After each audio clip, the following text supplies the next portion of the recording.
Alright, somebody done disconnect me. Y'all know I love talking to y'all, and some of y'all just love to hear me. I know some of y'all saying, oh, they all this stuff coming down the wall. Well, block me out or something. It's not good to block out the voice of the Lord, though. Don't close me out. The day you hear my voice, harden not your heart. Open up, let me in. Hello? Let me in. Oh, wow. I thought it would turn my thing off. Anywho, so just thinking, y'all. We're just thinking. Come on and think with us. So, if this is the beginning of a regime to overthrow America, what's going to happen? Is that where I stop? No, we talked about Australia. And we know we have other continents. But we don't have anything as large as the Middle East. All right? And they probably don't want the North Pole. Or they probably already got the North Pole. Because not too many of us going to want to hang out in the North Pole. You understand what I'm saying? And the Antarctica is out there too. And maybe that's too far close to hell. And they're afraid to go in there because they got some family members there. So they're not going to try to get there either. Amen. And so now we understand that America is a very prosperous country. Why wouldn't they want to get that first? Because America's strong. They had to weaken us. They had to conquer and devour. And that's what they're doing. And that's my message for the day. I didn't even know it was going to come like that. But that's my message for the day. Conquer and devour. And a lot of times, as we spoke on yesterday, we spoke about ignorance. A lot of times we think we're just doing our job. And we know things are wrong. And we'll do things pressured to keep our jobs or whatever the reason may be. And we don't know that the choices we make will dig us deeper in the ditch. It's better to fight than to give up.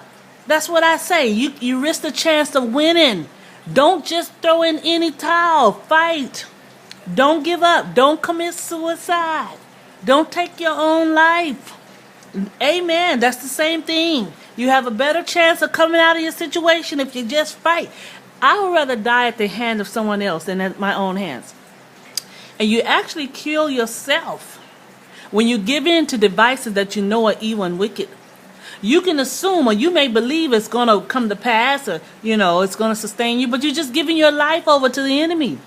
You're a person full of righteousness and you're just there to do your job. Amen. Because that's what we're taught here in America. That's why we made laws. Well, laws are in fact to be enforced.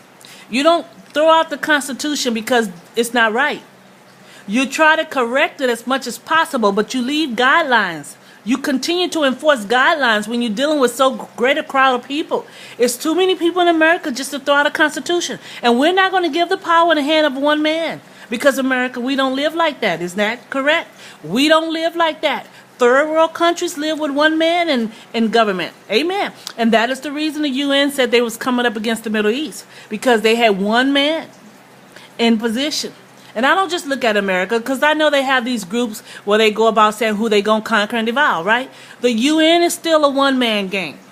Yes, they are. We have countries that we're not even trying to fight against who's established just like the Middle East. Are we trying to go into their land and say, you cannot do this? No, no, no. No, we're not. Why? Because they're the center of attraction, the life of the party. They're the one to stand out. Amen. You can tell the leaders. You can tell the troublemakers. You can tell the, what do you call that person that starts it all? You know them. You know who they are. And that's the Middle East. And I'm not the Middle East. That's the UN. I'm sorry, Middle East. Y'all just some not hopeless. Oh, Lord, don't let me speak that. But what you call people that stand alone? Because y'all not part of their little group, right? And they told me, Miss Campbell, this is just war. That's all. They just going and try to steal land. Yeah, but who's trying to steal? And why would Americans say it's just war unless they're trying to get something out of it? Why is it that they're trying to allow these people to steal our country and they live in our country? Why are they assisting? It has to be something deeper. Come on, think about me. That's where the ignorance come in again. It has to be something deeper than just trying to steal land. Because you don't let a man come in and steal your own property.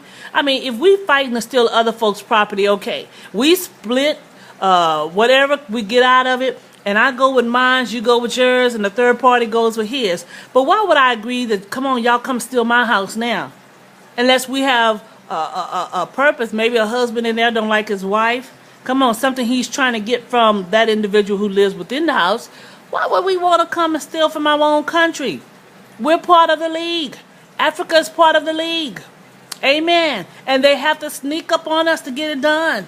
Amen. And it's not like the Middle East, because the Middle East is not part of American League with the UN. Amen. Amen. So I want y'all to think, because some things are just not the will of God, y'all. We can live comfortable with everyone doing their thing. If we're going to make rules, make rules. We can't gang up on people in the Middle East because whatever. That's rootless. And I don't believe the Lord is telling America to do that. I don't believe the Lord is telling Obama to throw out our Constitution and he's not American. Amen. So we have to be wise as serpents.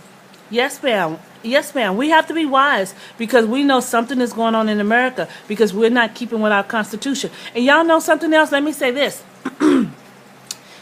I know someone probably want to say maybe it's a constitutional change because we've had it done throughout the years. The Constitution had in adultery, fornication, and that stuff has been thrown out. And that's, you notice, the more they throw out, the worse we get. Yeah, yeah. The more they throw out, the worse we get here. So that tells us that the people that's been in the White House, the people who's been making the rules and the constitutional changes, they're not needed right now. You know, you do an inventory of your job. And if it's not productive, you begin to move things around and move things out. And that's what we need to do. We have people sitting in position and they're not doing their job. And we're making excuses. No one can get us out of that deficit. Maybe it's because of the people you have on board. Maybe we need to switch some folks out of the government. Maybe we need to put some fresh faces up there with some vibrant spirits who want to think and not steal. Amen. We need some people in there that's going to think American-minded. We want people that's going to think, where are we going? The vision of the Americans. Why did Christopher Columbus and his people institute, or whoever instituted the Constitution, why did they do that? Because they wanted to keep order, plus keep us productive. But we're at a standstill. The main laws we want to keep enforced are the Mosaic laws. Those laws are beneficial to us. And I know you want to lead to Christianity, but it's not a Christian thing. Understand me. When we lead into Christianity, we lead into the mind and heart of God.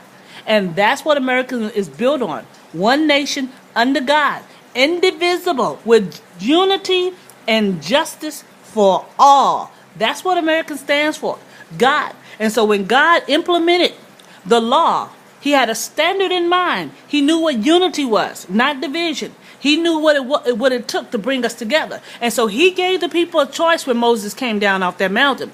He said, choose you this day who you will serve. And he threw the tablet at him. And he destroyed those that was down on his side. Why? Because they were going to be a hazard unto the land. And so some of you are throwing out people that are not a hazard. The people that are a hazard are the ones that are in high position. And they think they're incorruptible. And they're making laws that's not suitable for the people. Their standards is not the same. So we need to make some adjustment, I believe, in the White House. We need some people that are not fearful. We need to understand that although we are part of the UN, we are not the UN. We think U.S. minded, American minded. U.S. stands for us, American. It doesn't stand for United States. United States, united is the key. States of America. U.S., that's us. All of us in America. That's what we think. But our problem is, we allowed too many of them to come in. And they became a part of us, which makes us all them when someone else is speaking. Yeah. So they see all of us, but it's not us. It's really them. That makes sense? Yeah, some of them are in us. And so now we can't be considered them because we're still us. Amen? Amen. So with that being said, America, we want to come together because we know it's still some possibilities here. We don't have to give up on our country. This is America. This is the proud, the beautiful, the free. That's what we stand for. This is America. This is a justice. And so we have a lot of injustice going on in a justice place. We don't put people out on the street and shoot them. Y'all know that's what they do over there. We don't do that. But that's something y'all need to look forward to in America. Those of y'all that started off with this petty crime, this little crime, oh, it's just one person, let's go ahead and do it. Eventually, they're going to have a mass destruction of people by the government. They're going to be able to put you down on your knees with your family members and shoot you right in the head in front of 1,000 witnesses, millions. And no one's going to be able to do anything but quiet because this is what you're putting into force. It's illegal. And we're standing against it in America. We will not take down the crime regardless of who it comes from. Understand me. Amen. Now, I have to get out of here because Tyler Perry is waiting for me on the screen. I love you. Bye.